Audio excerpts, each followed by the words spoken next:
Welcome to another episode of the Sorum Chatter podcast. I'm Nachi Weinstein.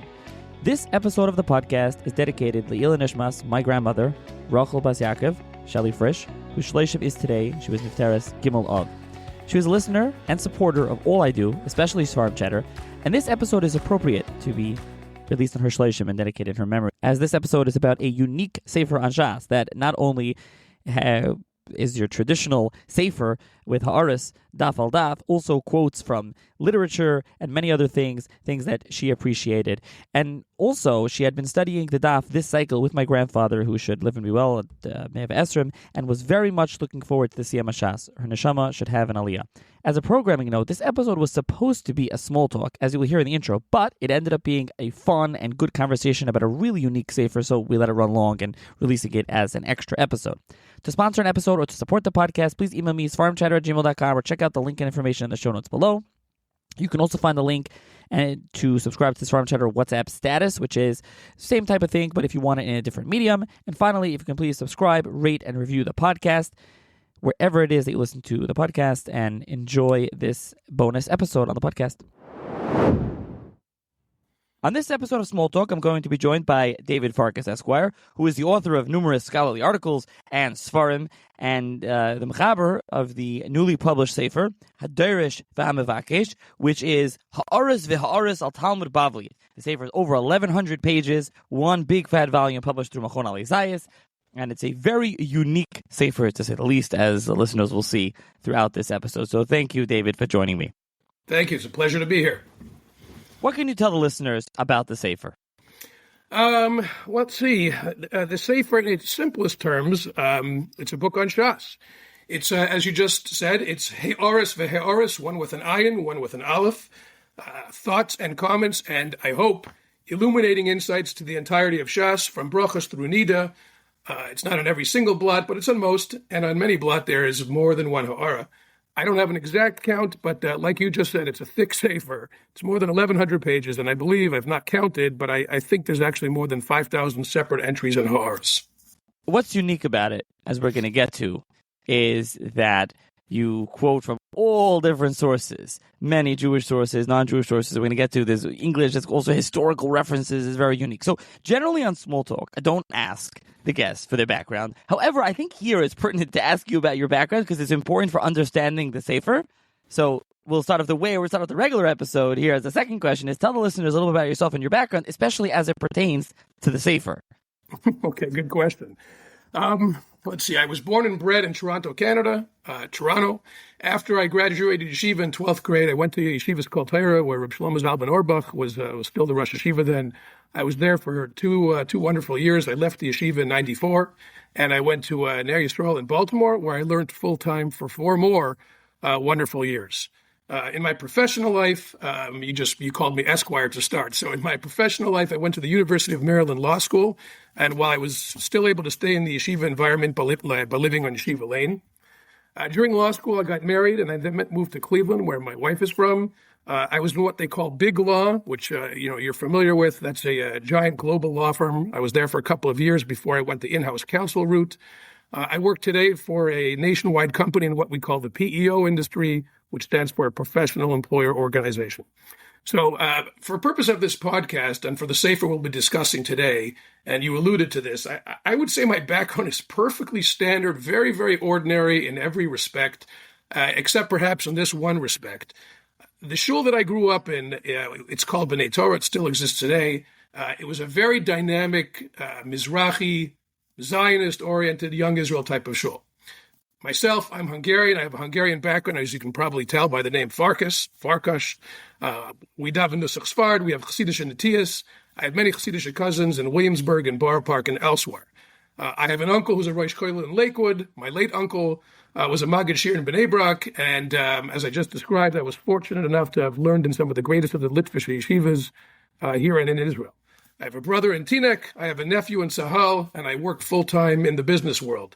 So I would say that I'm blessed to have a solid footing in many of the different segments of our community. And I think that universal quality, that diversity, if you will, is reflected in the sefer that we're going to be discussing today. So that's important as we get to the sefer. So the sefer, HaDoresh VeHamevakesh. So as explained, it's a sefer on Shas, HaDoresh. Think back of the Gemara, right? Rashash, or so. I don't know if that's what you were going for, but such a style sefer on the whole Shas.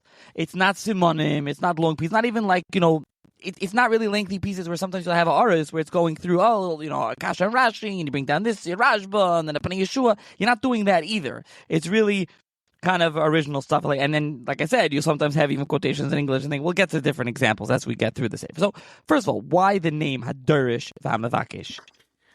You're right, by the way. That's exactly right. You mentioned the Rashash. It's really that type, not that I'm comparing myself to the Rashash, but it really is that type of style. It is unusual today to find a sefer that has such a broad scope. We live today in the world of the specialist. In the professional world, many of us specialize in the medical field, in the legal field, and in Sfarim, it's usually the same thing.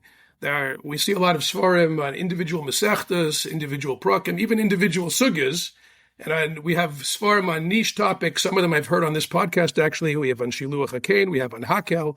I myself have even seen complete works on Netilas Yadayim and Hagba. I remember years ago I saw a whole sefer just on Hagba, but I learned something interesting from it. This sefer is a little different. I've always been a believer in breadth, not bekias per se, but just looking at the grand sweep of things, the bigger picture. The Gemara says in Shabbos, I think, Ligmar inish b'hadar lizbar. So, everything fits together when you have all the pieces. So this work is on the entirety of Shas. Now, I think you asked me where I got the name from. Is that correct? So, correct. There's my lawyer background there. The Sfarim tell us, the Sfarim say that the name of someone or something is supposed to characterize the essential qualities or character of who that person is or what it is.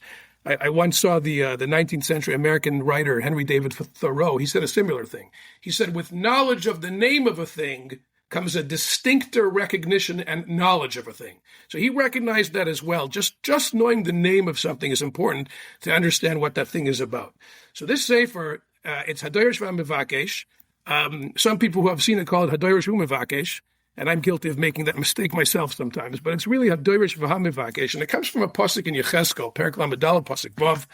The pasuk says, Yishku tzoni b'chol ha'orim v'al kol gvar rama v'al kol pnei ha'aretz nafot tzoni ve'ein doresh ve'ein mevakesh.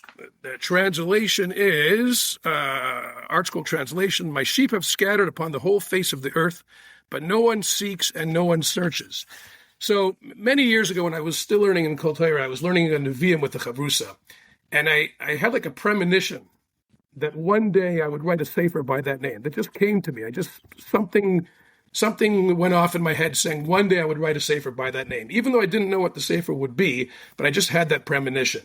There's other psukim that speak of Doirish Mevakesh. In Tehillim, we have Dirshu Hashem Ve'uzo Bakshu Panav Tamid. We have Zed or Darsha of Mevakshe Panecha Yaakov Sela. So there's other psukim that connect Drisha and Bakosha, but it's the one in Yecheskel that made an impression on me first. And as I explained in the Hakdama to the Sefer, I feel the name is appropriate for this Sefer because as I just said, what it means is the searcher and the seeker. Someone who seeks the truth, he doesn't limit himself to searching only in certain areas, but he looks for it wherever he can find it.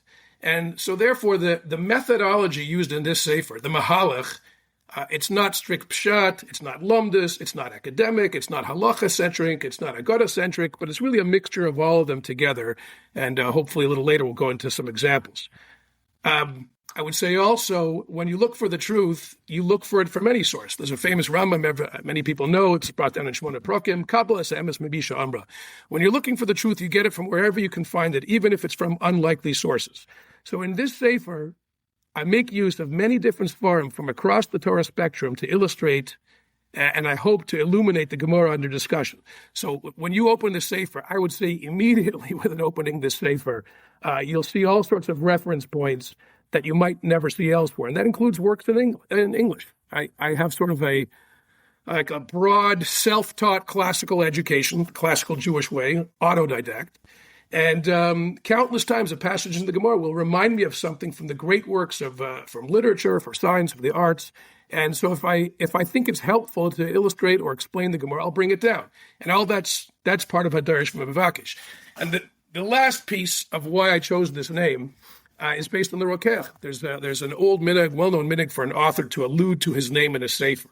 So the first two letters, Daled Vav, that's the first two letters of my name, David. The last two letters are the last two letters of my last name, Kuf Shin Farkas.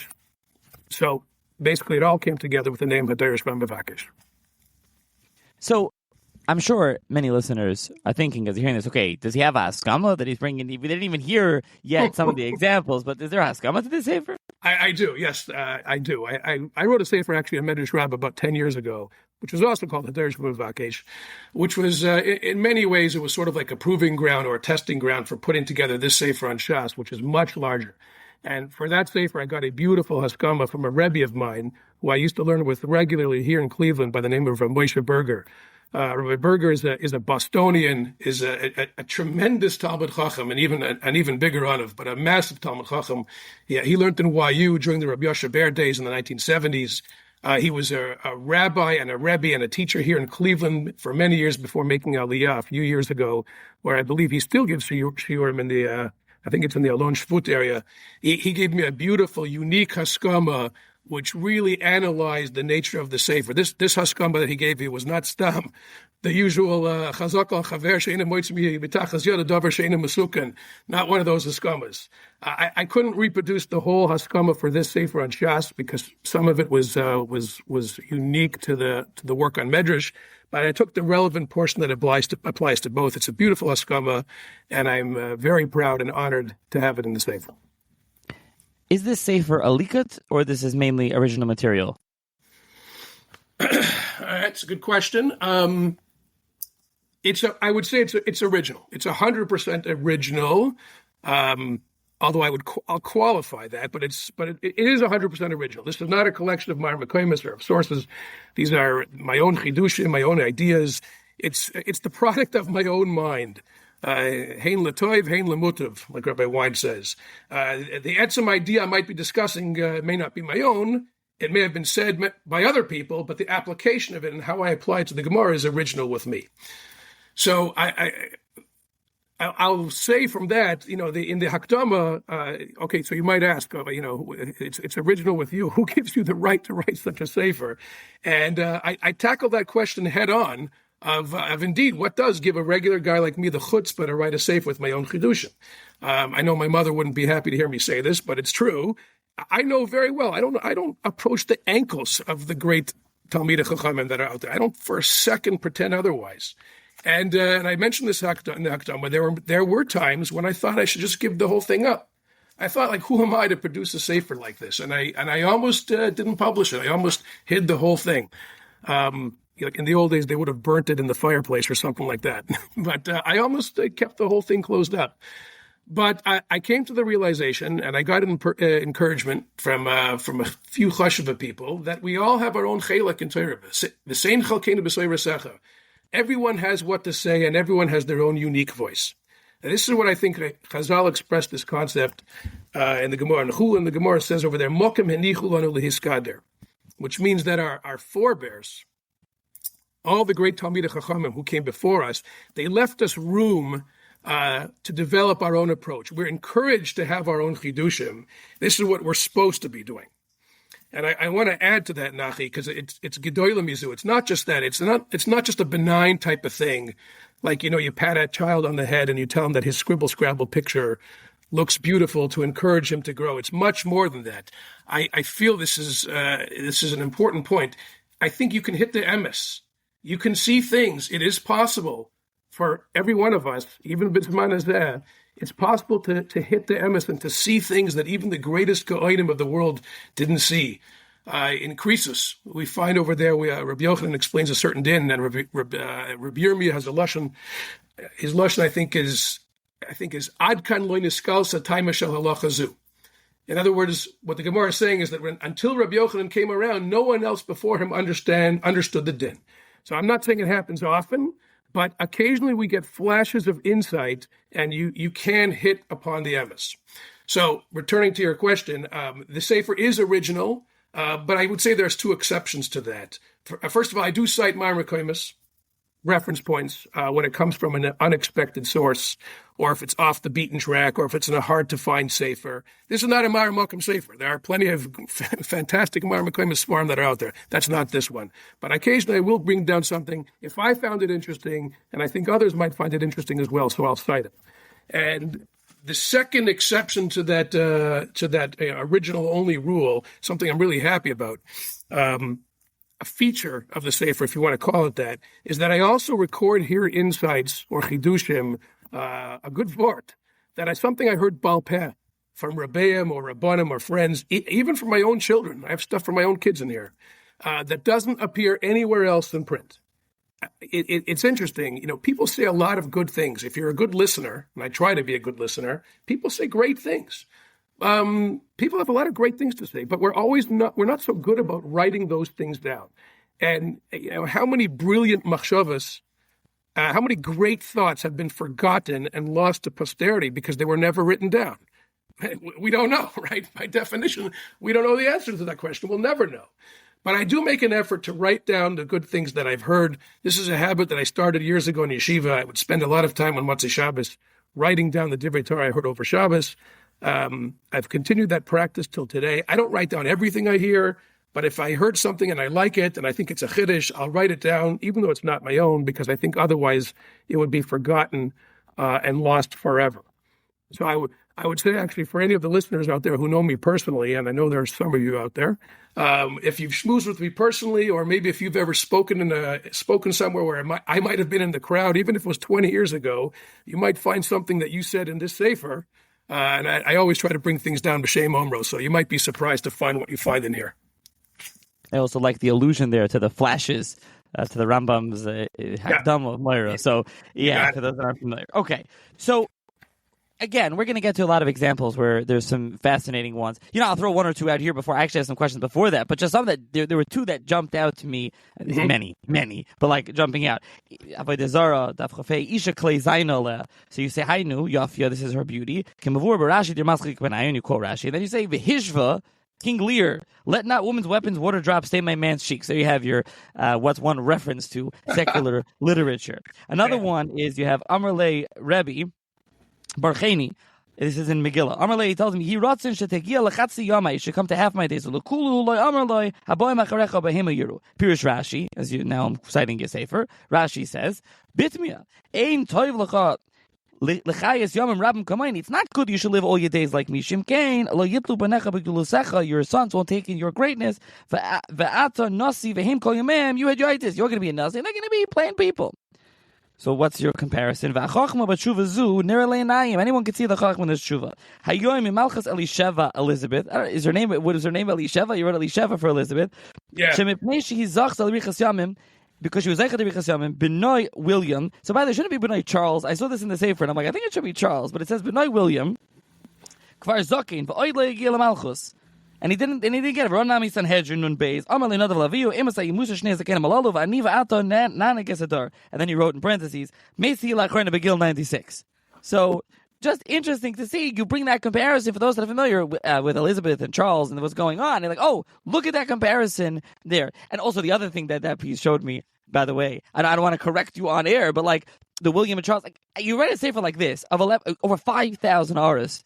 It's hard to put together with, to go through and all the wonderful editing that the team at Ali Zayas did and the wonderful work. So, and then, by the way, the piece before this is, V'loi kanisi shem lechaveri, and then you quote, Mikola talman nira delek pidol zeh yavitz. You're quoting Rabbi Yaakov Emden, it's just like bringing down Rabbi Yaakov Emden. So, it's just like, sometimes you'll do things like that. So, and then the piece after that is, quoting regular past piece of, back and forth. So it's like very interesting. You're bringing, you have regular stuff, bring out regular Yaakov Emden, then you bring in the secular literature, then you bring other things. So it's very interesting, and I'm sure you have many more fascinating examples to share. What was the process of writing this sefer like? As you already mentioned, you were going and you were citing from your friends, from people you heard things from, things that you learned. You saw Rabbi Yaakov Emden, you saw literature. But what was that process like of writing this in this whole Shas? You must have written this over many years.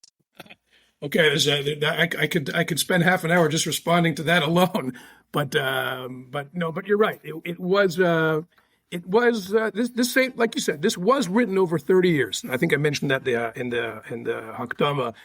Really, for the first 10 or 15 years of writing it, it was in a state of evolution, meaning to say, in the beginning, when I first started learning seriously, I started learning, in high school like everybody else.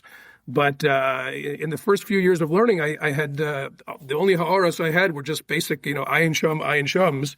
I didn't have any chidushim or ha'aras of my own because the knowledge base wasn't there. I didn't know anything. I was a kid. I knew nothing. But Baruch Hashem, eventually I started having chidushim of my own ha'aras, and I would write them down on the side, just like I had written those Mar Mekaymis. So I would write marginalia. That's the official name. The technical term for these marginal notes is marginalia. I got to saw once. Edgar Allan Poe has a short little essay on the joys of writing marginalia. He has some he writes how it's a conversation between the commenter and the author, and he points out that the limits of the margin itself can stimulate thinking because it forces you to be concise. But despite that, I actually came to the realization that the margin was too limiting because they really didn't allow you enough space for anything more than just a few words. And plus, also the newer Gemaras were kept on putting more and more things into the margin. The Hagois of Tziyunim, the Torah or Shelly. So I was running out of margin, like a good stockbroker. No more margin. So I began using loose leaf lined paper, which I just kept in the pages. And originally, I didn't have a Havamina of putting the Sefer out of it. I was just writing. I was writing my notes for myself until I put the Sefer out on Medrash. And what I did for that Sefer was I would scan my handwritten notes as a PDF to a typist, a maklid, in Israel, and then I would get them back. And so I started doing that for my notes to Shas too. But this poor fellow in Israel, he had a hard time reading my notes. My handwriting's not that great. And the whole process was very cumbersome. So at last, the time came to learn how to type in Hebrew myself. Nowadays, it's not a chiddush to type in Hebrew. It seems like everybody's typing in Hebrew. Either of it, the chiddush would be to find somebody who can write in longhand. But at the time, it was still relatively new, at least for me, to type in Hebrew. And that's how I've been doing it for the past 15 years or so. I still keep those loose leaf notes in my Gemara. When I learn in the base Medrash, if something flashes across the screen of my mind, I just jot it down briefly so I don't forget it. And later, in my office or at my house, when I go over it again, and I write my thoughts out more completely. I'll say also, there are, as you mentioned, I do believe that there's over 5,000 haras. They say, Kol pruta mitzarefes lecheshbon gadol. When you're collecting a sum of money, every pruta, it all adds up to a large amount. I remember when I started, people who have seen this work, even in its embryonic form before it came out as a sefer, people marveled to see all these notes that I had. I remember very clearly when I started, when I was 19, 20 years old, I didn't have a single ha'ara to my name, nothing. But little by little, day by day, week by week, year by year, it grew and grew. So everyone can do this. Were these things that you learned bechavrusa? Well, in the beginning part it was. In the early years, of course, in yeshiva, obviously when I was a bachur in yeshiva, most of my learning was done b'chavrusa in what I think is the standard way, or at least one of the standard ways. Ian in the morning, Bekiyas in the afternoon, different mesachtos at night seder. All that was done b'chavrusa. But even while I was in yeshiva, it became obvious to me that I would never be able to accomplish, all the goals of learning if I was only learning b'chavrusa. I used to have a Rosh Yeshiva used to say, what is learning? Bavli Yerushalmi Tesefta Mechilta Sifra Sifri. Bavli Yerushalmi Sifra Sifri Tesefta Mechilta. It's like a poem. So it's a big world out there, and I'd like to learn them all. And there's no question. There is no question that the quality of learning with the chavrusa is the best. I mean, Chazal say, what's the lashon? Chazal say, "Cherab al abadim al sonem shel Yisrael shel yoshvim bad v'bad v'oiskim b'Torah." The Chazal don't, speak about that. It's definitely better to learn with chavrusa, but realistically, there's no question that you cannot do it all if you only learn b'chavrusa. And I think anybody who learns recognizes that reality. You're going to have to learn on your own. People's schedule changes. Your own schedule changes. You have to travel. So I began early on to cultivate the skill of learning by myself. It's not so easy in the beginning, but after a while you get used to it. And but I will say that even while I was learning by myself, I would still try as much as possible to do it in the base medrash, where I could speak with someone, hack with someone, and that way I had the geschmack of being in the Beis Medrash, the Pilpul Chaverim, and the very act of writing. When you write a sefer, that itself helps you to sharpen your learning. I'll say also one other thing, because I think it's a good opportunity to give an interesting example of something which I noticed. I also use translations, not because I couldn't make a laning, but because as a balabos, you're often limited in the amount of time that you have, and a translation does help you get the basic pshat in the Gemara quicker. So in the early years, I used to use Sensino. ArtScroll didn't even exist. Maybe a few mistakes. I think they started in Makkas in the late 80s, if I recall. But when I started learning seriously, the ArtScroll wasn't even out yet. So I used Sensino, and Sensino was very good. I actually wrote a review of it's actually a post-mortem by now, but I wrote essentially a review of the Sensino Shas on Sforum blog a few years ago, and it drew an enormous response of comments. I got some wonderful private emails from some very famous scholars who themselves had used Sensino, and they were sad to see that it wasn't in use anymore. So I used Sensino, but later on I used ArtScroll, and of course ArtScroll is on a completely different level than Sensino. So I did use those. Those were very helpful. Sometimes I even quote or I'll cite to the translation, because occasionally Sensino had very interesting footnotes. And as I mentioned, Sensino is not in use anymore, so I felt it sometimes important to bring down their footnotes, which were sometimes ignored, but they had great stuff in their footnotes. And also, if there's an interesting translation, one in particular that stands out at me, actually, is a great translation. ArtScroll did this, I think, in Eruvin. Pretty sure it was in Eruvin. The Gemara, the Amora Shmuel, sometimes calls Rabbi Yehuda Shinana. Okay, we find that a number of times in Shas, he calls him Shinana. And there's two basic understandings of the word, which are both cited by the Aruch. It either means sharp one, or it means the one with the long teeth. That's what Shmuel called Rabbi Yehuda. Sharp one, or the one with the long teeth. ArtScroll ingeniously translates the word as incisive one, which I think is a phenomenal translation, because it covers both the sharp translation and also the teeth angle, because some of the teeth are called incisors. So with that translation, incisive one, that's a neat translation. I point that out in my notes because I think it might not have been noticed otherwise. So to circle back to your question, did I learn with Chavrusa? For much of it I did, but much of it also I did not. I would just learn in the Beis Medrash and hack with others. When it comes to the Sefer, what is your approach, your style, if you will, and how did you develop that, as you spoke, that it developed over the years? So what is that style and how has it developed? Okay, so that's a good question. So now we're sort of getting into the meat of things. So I will tell you like this, Nachi, I've always been a reader, a bookworm. I've always been drawn to what we would call maybe the more scholarly side of things. You alluded to this in the introduction. Baruch Hashem, I have published many articles in places like Hakira, Jewish Review of Books, Traditions, Forum Blog, Jewish Bible Coordinate, etc., etc. I have a whole list of my articles in a nesbach and an appendix in the back of the Sefer. But learning was regular for me until when I began learning Gemara. I learned it the same way as everybody else. Till I was 20, I learned the same way everybody does in the traditional, typical yeshiva mahalach. But then something wonderful happened, and I've written about this elsewhere. Actually, there's a journalist, H.L. Mencken, who's almost forgotten today, but he was like the most famous journalist in America in the 1920s. And he says somewhere that the most stupendous moment of his life was when he discovered Huckleberry Finn by Mark Twain, because it was that moment that ignited in him a passion for reading, and that launched his entire literary career. So, lahavdil, hachanami, the same thing happened. One fine day, I was in third year Beis Medrash, which was my first year in Baltimore after 2 years in Kol Torah, and I happened to notice on a table in the Rabbi Ephraim Eisenberg Shirum, Rabbi Ephraim Eisenberg Shirum, which was basically the Ezras Nashim, I saw this little blue sefer.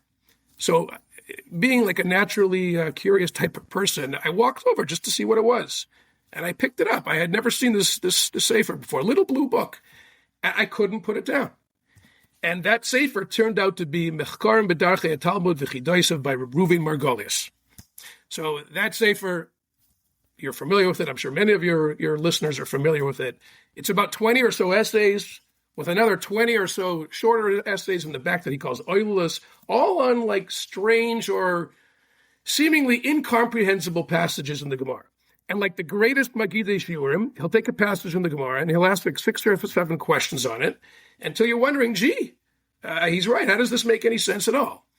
But then using this massive Bekias that I didn't know at the time, but I would later learn that he was famous for, by citing far-flung locations or obscure references in Chazal, he would answer everything. And this was an entirely new approach to learning that I never even knew existed b'chlal. It happened, interesting, just to complete that story, it happened that week that I was going home to Toronto for Shabbos, and I was taking a Greyhound bus. In those days, we sometimes had to take a Greyhound bus, and I had this little reading light, and I basically made the whole trip just reading that sefer cover to cover. I simply couldn't put it down. And that moment, that introduced me to a whole new way of learning, which it's hard to sort of define exactly what the method is, but it's connecting the dots. In other words, the classical method of the Rishonim is being miyasha b'stiru, let's say, or taking 2 Gemaras that relate to the same topic and comparing and contrasting, so to speak. But this was different. This was taking unrelated passages, seemingly unrelated passages, and statements made only in passing and drawing conclusions for it. It was Sherlock Holmes. It was the deductive method brought to the pages of the Gemara, and so I was hooked. And so the more I began to learn, I began to see patterns that appear in Shas. And I began to see also patterns of speech, literary conventions, many things that underlie the discussions in the Gemara that became apparent to me. I'll give you an example just to illustrate what I mean. So I noticed that the Gemara, for example, very often says in connection with Rabbi Meir, the Tana Rabbi Meir, it says, Oimer Hoyer Rabbi Meir. It uses that lashon.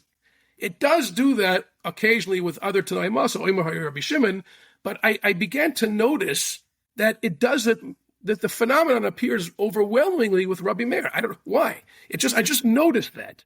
So why is that? Is it what's the shot? Is the Gemara doesn't want to quote Rabbi Meir directly?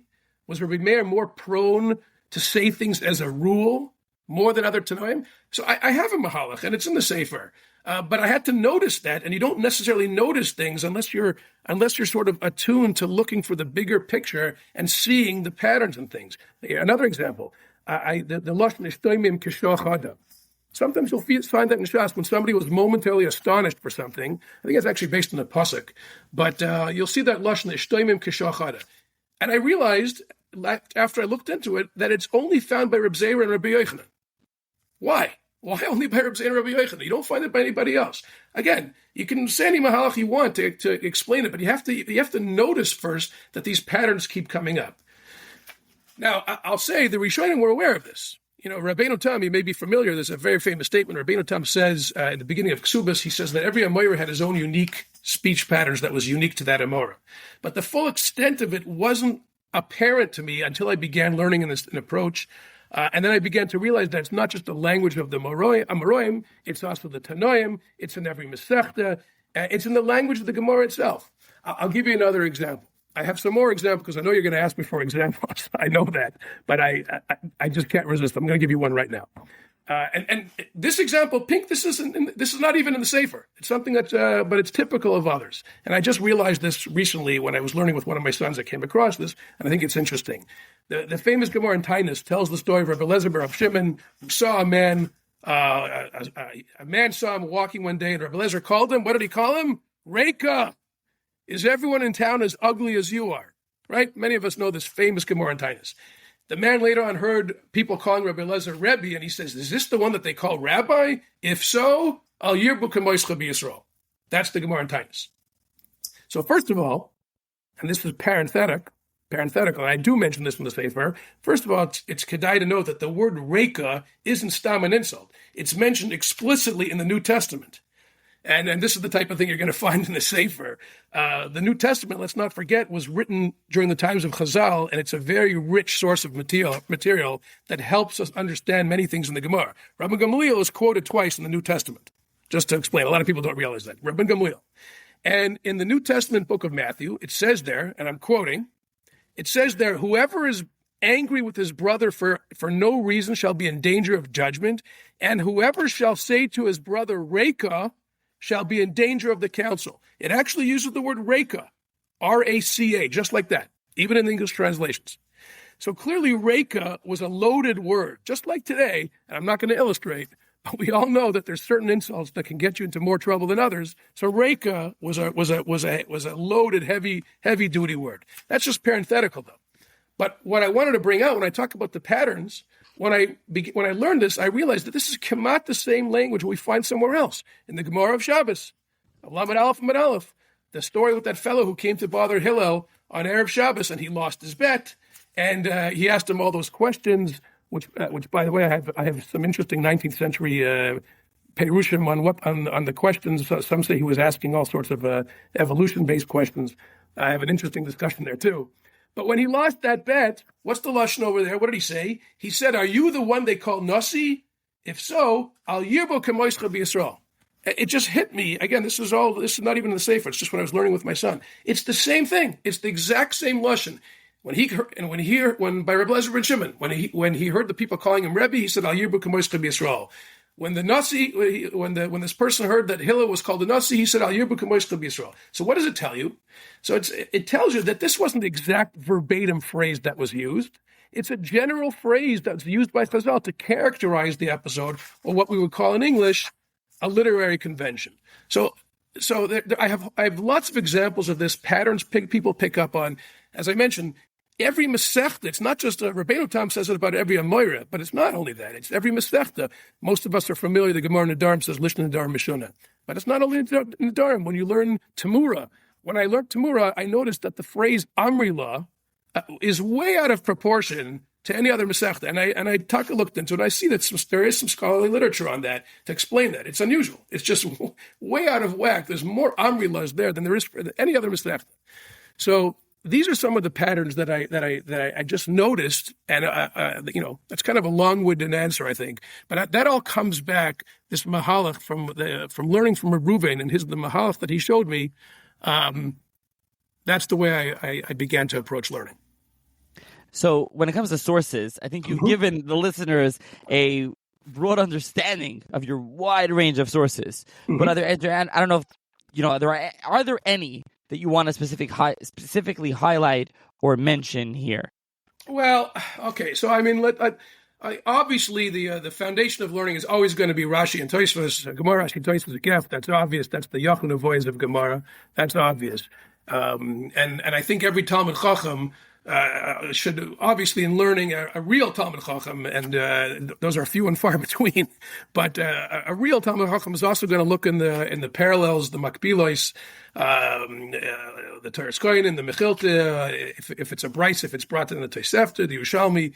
Those sources are the basic sources that everyone should be looking at and learning. But once you're past that, then you're entering the world of the Svarim HaKadosh. And then, so you have the classic Rishonim and Achronim, the Rashbas, the Ritbas, the Pnei Shuz, the Rukivegers, and those are brought down in my sefer many times. But when I was in yeshiva, I used to read Svarim, like just like yourself. I've heard you say many times, Nachi, used to read Shema Gedolim, and that was just the start that whet your appetite to where you are today, interviewing me here. But I was same thing with me. I read just some of the Svarim. I learned Moyer Nevuchim, Kapach edition, the Drashas Aran, Feldman edition, the Sefer Mitzvahs of the Rambam with the Ramban, the Shavel edition, and on and on and on. I like Sifrei Klolim. I'm sure there's a word for that genre of literature, but I'm not sure what it is. But Svarim like the Yad Malachi or the Chidos, Yair Ozan, or later I got this incredible work by the Chavas Yor, the Mar Kashisha, which I really think you should do a podcast on the Chavas Yor. The genius is just mind-boggling. So there are many Svarim that I incorporate into the Sefer.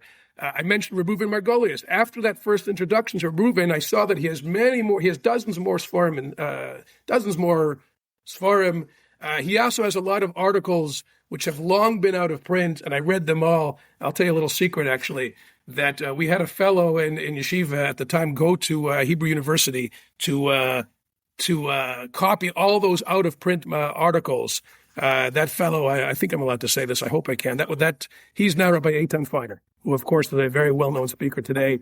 But he himself was a Reuven aficionado, so he copied all those. I read all of those, and that I would say that's interesting because that led me into the academic world of scholarship. Reuven's approach is not what I'd call academic, but it's not exactly traditional, and it led me into that world.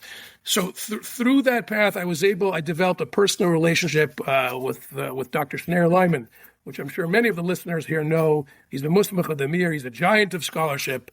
I was actually interesting. I was able to bring Dr. Lyman to Cleveland a number of times as a scholar in residence. And I remember the first time I brought him in, and the first time people there heard him speaking, it was literally like a giant light bulb had turned on for people, because his approach is so compelling. It's just that most people are never exposed to it.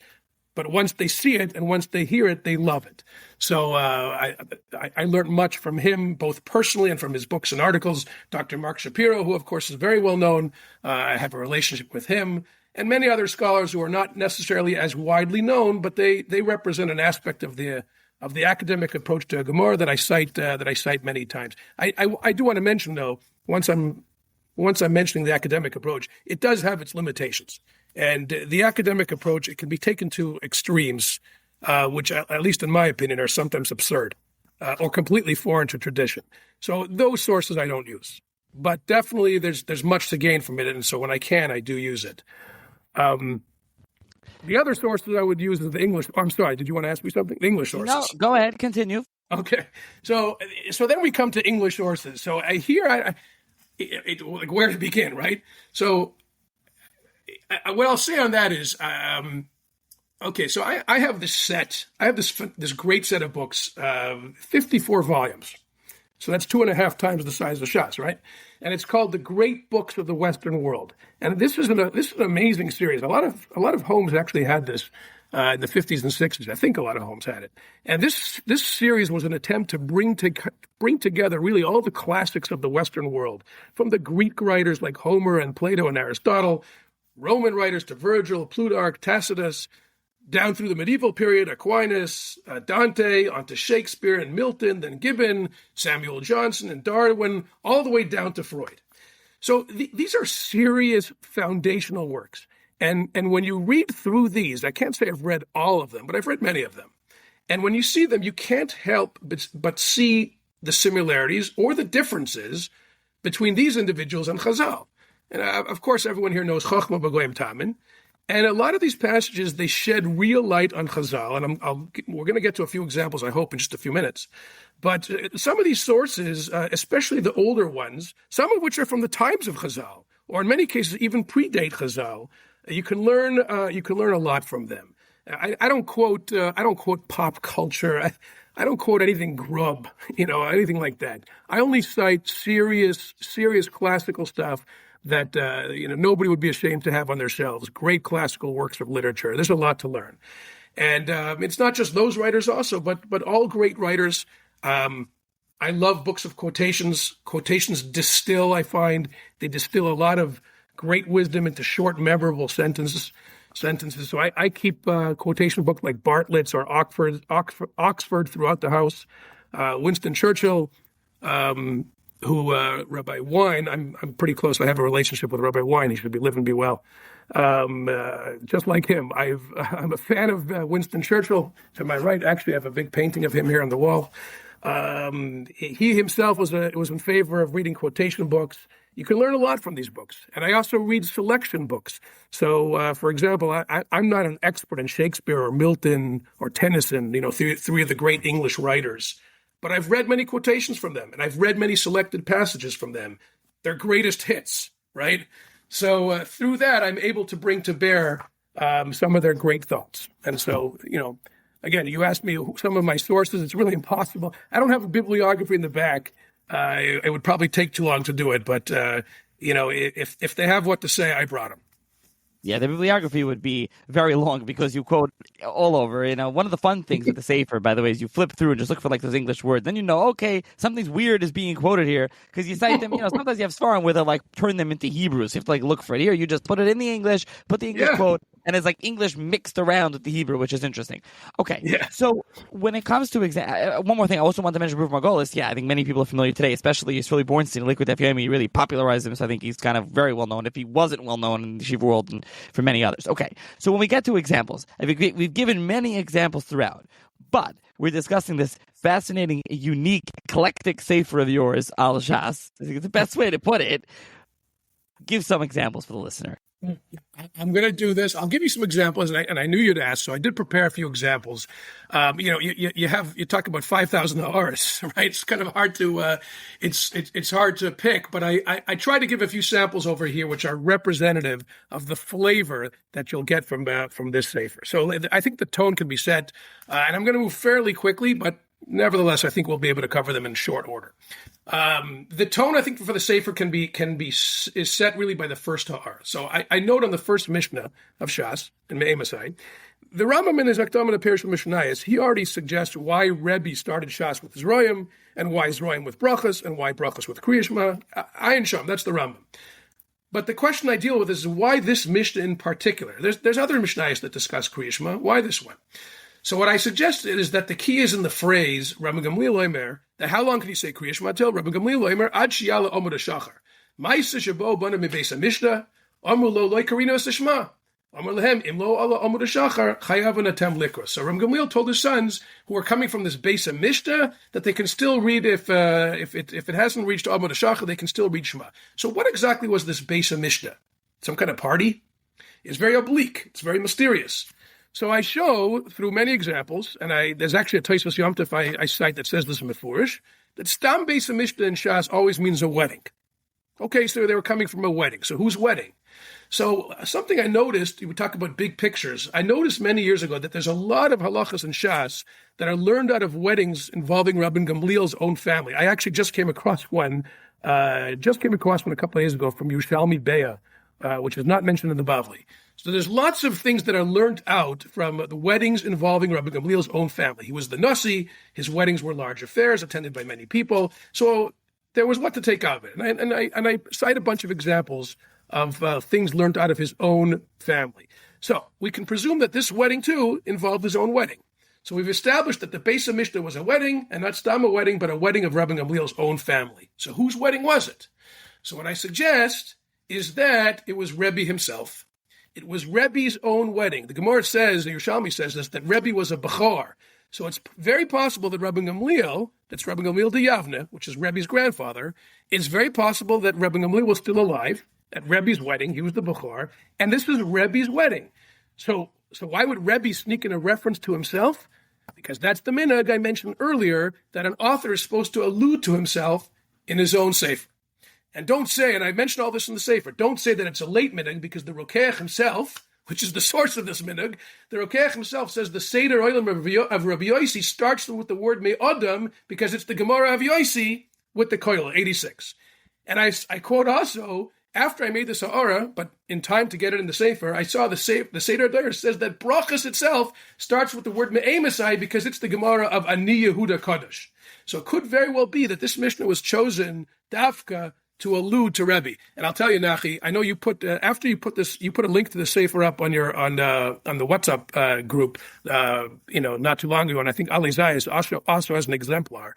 I got an email from a very well-known individual. I'm not going to say his name right now, but a well-known Talmud Chacham in Israel, and he wrote me in Hebrew that he read. He wrote me that he spent an hour looking through the Sefer and he loved it. He read the Hakdama. He called it thrilling. And he read the first Hakdama, and he said it's Yitachin. He said it could very well be. He says he doesn't know if it's Emes or not, but it could very well be. I'd like to mention his name, but I won't. But it could be. So anyway, so that's typical of the type of ha'aris that you're going to see. What I suggest that the reason why that first Mishnah in Shas starts dafka with this one is because it's allusion to Rebbe himself. On the next page, on Daf Gimel, once we're there, we'll stay with brachos just for another one or two. The Gemara over there says that you're not supposed to enter ruins, churva. You're not supposed to enter it because the shadim hang out there.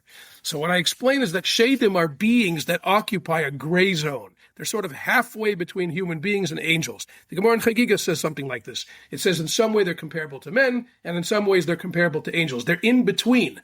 So I say over there, that's the pshat. That's why they occupy ruins, which are unfinished buildings, and so they're half and half. In the same way that these Shadim are sort of unfinished beings, they're neither one nor the other, so too these ruins are neither one nor the other. They're not nothing, but they're not a completed building either, so that's why they hang out over there. They're very similar. They're very similar to things like the Androgenes or the Bein Hashmashas, which literally means a twilight zone, or Cholamoid. These are entities that occupy this unusual middle space. And this is an interesting idea that I also discuss in various places, things that occupy a middle zone, neither one nor the other. On that Gemara, okay, so here's a quotation on the Gemara on the subject of Shadim. The Gemara there continues on Daf Vav. It says, Tanya Abba Binyamin. I wrote this down because, like I said, I knew you'd ask for these for this. Tanya Abba Binyamin Omer Ilmole Nitna Rishus La'ayin Liros Ein Kol Beria Yechoil Lamud Mipnei HaMazikin. So this is a well-known Gemara. I remember as a kid, I heard this Gemara. I was kind of freaked out when I heard it. But the Gemara says that there are shadim that are all around us. And the Gemara over there says how you if you want to see it, what do you do? But they says that there are shadim all around us. So, and if in ilmole nitna reshus la'ayin liros, ein kol beria yechoil lamud mifnei mazikin. And if permission had been given for man to see all these things, nobody would be able to stand up. So listen to this statement that I came across one fine day. I was reading Robinson Crusoe by Daniel Defoe. Right? Some people say, Robinson Crusoe. Some people say this was the first novel in history. Listen to the statement that he says, which immediately made me think of this Gemara. I'm quoting. How infinitely good that providence is, which has provided such narrow bounds to man's sight and knowledge of things. And though he walks in the midst of so many thousand dangers, the sight of which, if discovered to him, would distract his mind and sink his spirits, he is kept serene and calm by having the events of things hid from his eyes and knowing nothing of the dangers which surround him. That's Mamash the Gemara. That's exactly what it seems to me what Abba Binyamin is saying. The mazikim are literally the dangers. Rebbeinu Shalom hides these things from us as a chesed to keep us from sinking into the depression that we would sink in if we realize the full extent of the evil that's all around us. That's a perfect example of how a work of literature can illuminate an otherwise very obscure Gemara. Gemara in Shabbos, Daf Lamed Ches Beis, the Gemara there discusses a kumkum. So I discuss over there the origin of the word, and I point out there's the phenomenon of onomatopoeia. These are words that are sometimes named because of their sound. Okay, so think of words like splash or boom, maybe glitter. I don't know, but there are words which are named because of what they sound like. And I've noticed that there's many words in Chazal that are said to be based on onomatopoeia, and they all center on the letter K. So this is an example of what I mean by looking at the bigger picture. Bakbuk is a bottle. The Radak says that it's the sound of water being poured. Buck, buck, buck, buck. Onomatopoeia. In Gittin, Rashi says in the first parak of Gittin, kan kulmus is the sound of a pen being scratched over paper, which sounds like kan, Rashi says. We find the word akrukta, which is a croaker. That's a frog, right? Croak. That's a krukta. Kaki chivri, which is white geese or white ducks, which go quack, quack, kaki chivri. So for some reason, I don't know why, maybe some linguist out there can explain it, but for some reason the letter K is the source of a lot of onomatopoeia words. So I speculate there over there in Shabbos if the word kumkum is based on onomatopoeia or not. There are riots, either way. Turning now to Noshim, so the Gemara in Kiddushin. The Gemara in Kiddushin declares that if Kiddushin is valid, if a man uses an alternative expression to the usual Hareyat Mikudashis li. So what does the Gemara say? Many of us have learned this, the first parak of Kiddushin. Iboilahu miyuchedes li mahu, miyuedes li mahu, ezrasi mahu, negdosi mahu, atsurasi mahu, tzalosi mahu, skurasi mahu. So first I point out that the most common word for a wife, which is bias, you don't find it. Why don't you find? Why doesn't the Gemara ask about Beisi Mahu? So I say over there, it could be either because it's too obvious that it works, or for Kert. Maybe it wouldn't work because they show examples that a man is also referred to as the woman's bias. It's not just the woman that is the man's bias, but the man is also the woman's bias. So perhaps it's not a good kinui. And I also discovered the word atsurasi. So Rashi and Tosfos over there discuss whether it means joined or deprived. Ein Sham, that's Rashi and Tosfos. But I cite the Rambam's famous psak, I think it's famous, in Hilchos Ishus. The Rambam says, if you haven't heard this Rambam, it's an amazing Rambam. The Rambam says, Gnai hu le'isha shetehei yoytze tamid, pam b'chutz, pam b'rechoivos. V'yesh lebal limnoa ishta mizeh, v'lo yanichena letzeis ela kamo pam achas b'choidesh, o pamayim b'choidesh, kefiyat tzoyrech. So the Rambam says it's a disgrace for a woman to be constantly going out of the house, in the street and outside. A husband should stop his wife from this and should not allow her to leave her house, except maybe once or twice as needed, right? As I say, that's the Rambam. So I discussed whether the word atsurasi means like the Rambam, that she is stopped or restrained. And I proceed to discuss from there whether that explains, there's a common expression in Tanakh called atzur v'azuv. It's a very common expression. In Tanakh, we have expressions like mashtin bakir, is a reference to a man. So the Gemara, there's the Psukim speak about Atzur v'Azuv, and there's questions of what it means. So I discuss over there whether it means married people and singles. If Atzur means restrained, could it be a reference to married people, or is it only limited to women? Does it include men as well? And then finally over there in that Gemara in Noshim, once I'm in that subject, I address the precise meaning of Minoshim ba'oil tuvurach, which the pasuk says about Yael, that by killing Sisera, she did an action which is more commonly ascribed to men. And it seems the pasuk seems to say that it was more praiseworthy, that she did that it was more praiseworthy for her by doing something like a man did. Minoshim ba'oil tevurach. But I note other explanations, and I also point out that the pasuk was written by another woman herself, and that's Devorah. So those are some examples. Now, by the time this podcast airs, we're recording it in the middle of the summer. I hope I'm not giving away any secrets over here. But by the time this podcast aired, the daf will probably be starting Hoirius. So let me just say over a vort from Hoirius. This is interesting.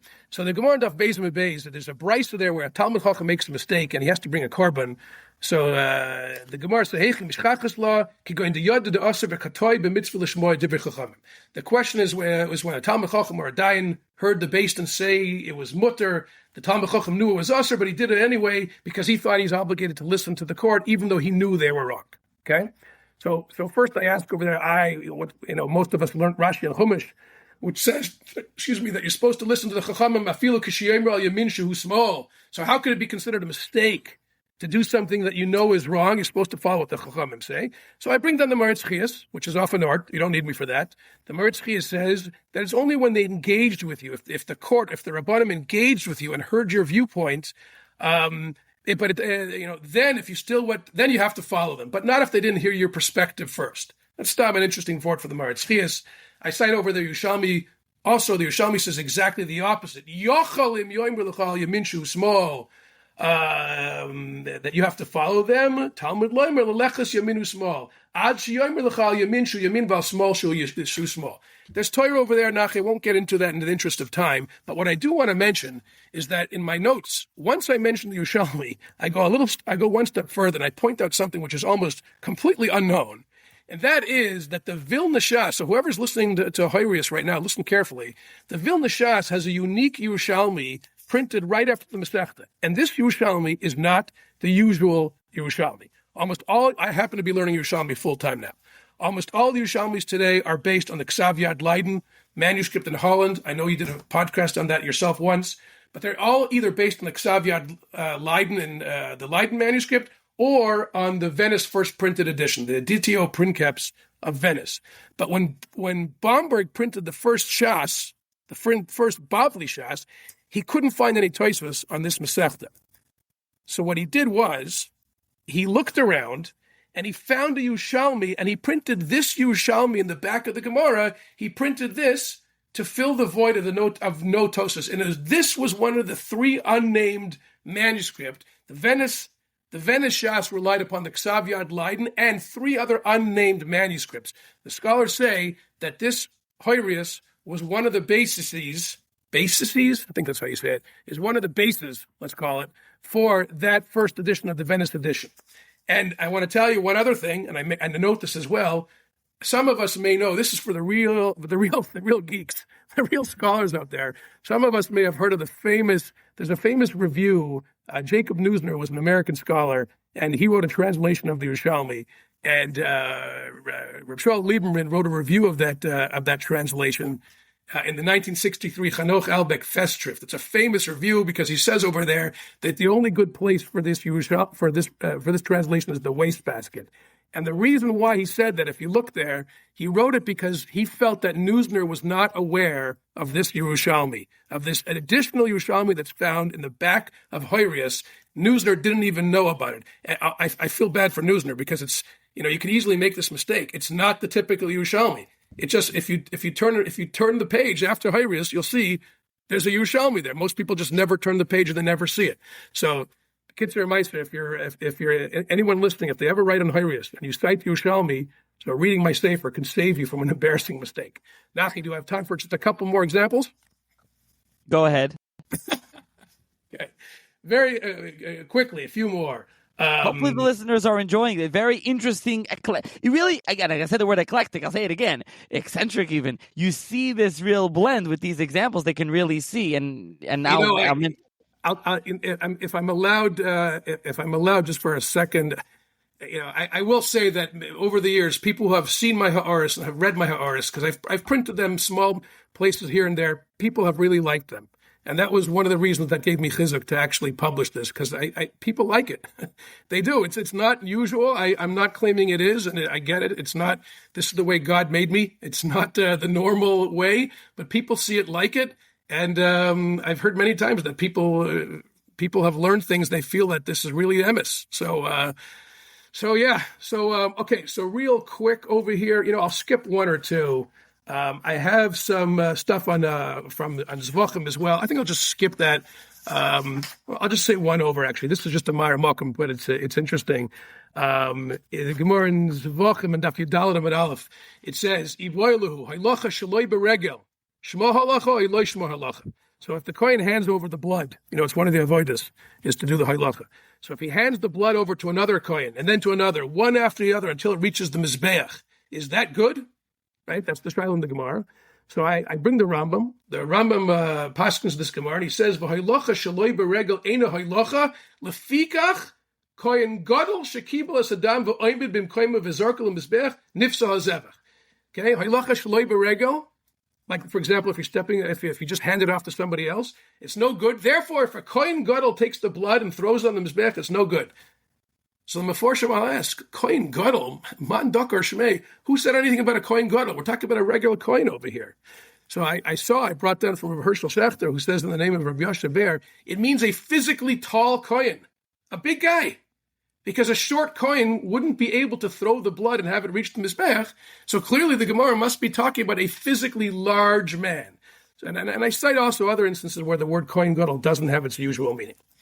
All right, I'll quote one more example, just from the pages of literature. This will be the last example.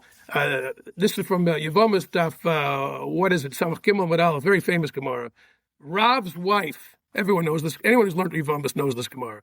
Rav's wife makes for him the opposite of what he wanted, right? If he asked for beans, she'd give him lentils. If he asked for lentils, she'd give him beans. So one day he actually got what he wanted, and he was amazed. He was like, "Gee, everything's great. Things have changed." And then his son Rav Chia told him, "Well, actually, Father, I just switched the order on you." And Rav thought it was a smart plan, but he said he shouldn't do it. And he quoted the pasuk in Yirmiyahu, "Limdu l'shoinim l'daber sheker." So he didn't want Rav to do that. Okay, or excuse me, he didn't want Rav Chia to do it. So here I have a quote, which is one of my favorite works of literature. This is Boswell's Life of Johnson. James Boswell wrote this biography of Samuel Johnson. He wrote the first real dictionary. This is usually considered the greatest biography ever written. I love this book. I've read it 3 or 4 times. It's just an amazing work, jam-packed with wisdom and beautiful 18th century prose. So here's one of the statements. Listen to what he says here. Quote, "Johnson would not allow his servant to say he was not at home when he really was. A servant's strict regard for truth, said he, must be weakened by such a practice. A philosopher may know that it is merely a form of denial, but few servants are such nice distinguishers. If I accustom a servant to tell a lie for me, Have I not reason to apprehend that he will tell many lies for himself? And so that's really the same idea. You can be cute about things. You can say that it's just an expression to get the end result, but that's what that's what Johnson says, and that's what the Gemara says. All people will realize is that the truth wasn't told, and if you train someone to do it for you, he'll eventually do it for himself. So those are a number of examples, which I hope the listeners get a sense of the flavor of the work from what I just went through. Okay, hopefully so. And there are many more examples, and we said there are many simple ones, Aris, Girsa, Diktok, very simple things. Okay, so with all that, let's end off with one final question. Yes. Who is this sefer meant for? Okay. And by the way, I want to tell the listener, so there'll be a link in the show notes. You can purchase it through Ali Dias, who published it. You can also purchase it. It should be in your local farm store. It looks like a regular sefer, regular, nice, pretty classic Ali Dias cover. That's not what it is. It's clearly not your average sefer. But who is it meant for? Oh, that's a great question. Who is this one? You know what? It's I would say it's like a little bit like trying to describe the Ribono Shel Olam. The classical philosophers say that it's easier to describe what God is not than to say what He is. So I'll say the same thing with the sefer if I can. It's easier to say who it's not meant for, and the answer to that is very simple. This sefer is not meant for yeshiva bachrim.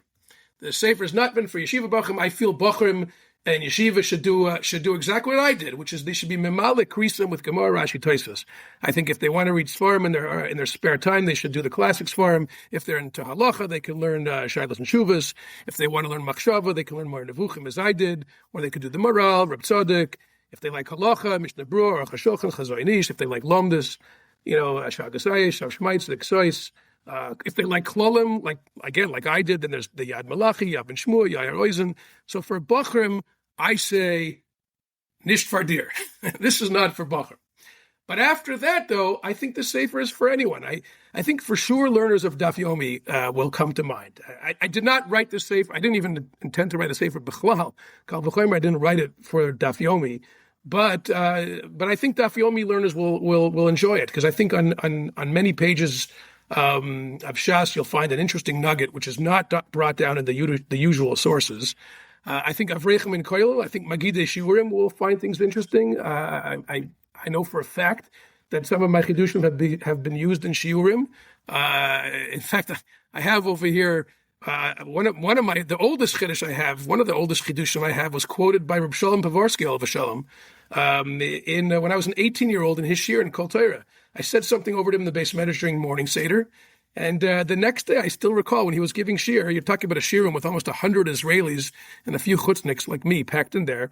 And he stopped and he says, "Etmol Farkas amar li eza pshat yafeh b'Rashi." So, it was a special moment, actually. Reb Shalom Olav Shalom, Yehi Zichro Baruch. So I think people of all stripes will be able to enjoy this. I also think the sefer is for everyone. As we get ready to close here, I think the sefer is for everyone, because I would encourage anyone or everyone to do something like this. It helps you sharpen your thoughts. You don't have to write in Hebrew as I do, but it certainly helps your understanding of the language. When you write, if you don't write it out or if you don't speak it out, it could be hazy. When you write it out, it forces you to crystallize your thoughts and to make them clearer. It also stimulates your way of thinking. Listeners may think that they have no chidushim of their own, but once you write that first one down, no matter how small it is, you'll begin to see that you actually have a lot more than you thought that you did. And like I said at the beginning, kol pruta mitzarefes lecheshbon gadol. The Torah is very broad. I'm not going to give a muster shmooze over here, but it's very broad. Much broader than some might imagine. One shouldn't feel limited. There is no only one approach to learning the Shivim Panim LaTorah. There is no only one correct way to do it. And finally, the last thing I'll say on that is it's a goal. When it's a long-term goal. When you have a long-term goal, you're never bored. Learning by itself, avada, learning by itself is a goal, but when you're writing your notes to your learning, it becomes more concretized. You can see the goal b'chush. It gives you meaning, it gives you drive, it gives you energy, it keeps you connected, it keeps you from being disconnected. This was a wonderful journey that sustained me through 30 years. In life there's peaks and valleys, there's ups and downs. Writing this sefer kept me occupied It still keeps me occupied, even though I mentioned I'm learning Yerushalmi. There are hashmotas to the Sefer. I still learn Bavli as well, and Baruch Hashem, there still are chidushim that come, and Mirz Hashem oid chazon lemoed. But it still keeps me occupied. I spent 30 years on this Sefer, and I enjoyed every minute of it. There are also a number of appendices in the back. You have a collection of your articles. You have a list of all your articles, actually, where they were written. You have a few small articles. You also have a small topical index, very small, because there's such a Sefer, like you said, you can't have any index. It would be hard. So there's that. Once again, I will link to the Sefer in the show notes. You can purchase it through Machon Alei Zayas, and you can hopefully, I don't know, find it in the local Sorum store and elsewhere for those interested, and they can contact you with any ha'aras, any comments, any questions. And I also want to end off that I started this episode, at least on the live recording, but it'll be added to the intro, that it was supposed to be a small talk, which is like 25 minutes, but it'll be a regular length episode because we went way over the 25 minutes with some fascinating material. So, David, as a regular listener, I'm sure you'll appreciate that. I know you listened to many episodes, and you actually wrote an article once talking about Svarim Chatter. Actually, thank you for that, for those who've read that. So, with that, thank you for joining me to talk about the Sefer. Really a very interesting, out-of-the-box, not your ordinary Sefer on Shas. Hopefully this was interesting for the listeners, and for those interested, you can check it out. And thank you, David, for joining me. I really appreciate it. I had a great time. I love everything that you do. Keep up the great work, and thank you for having me.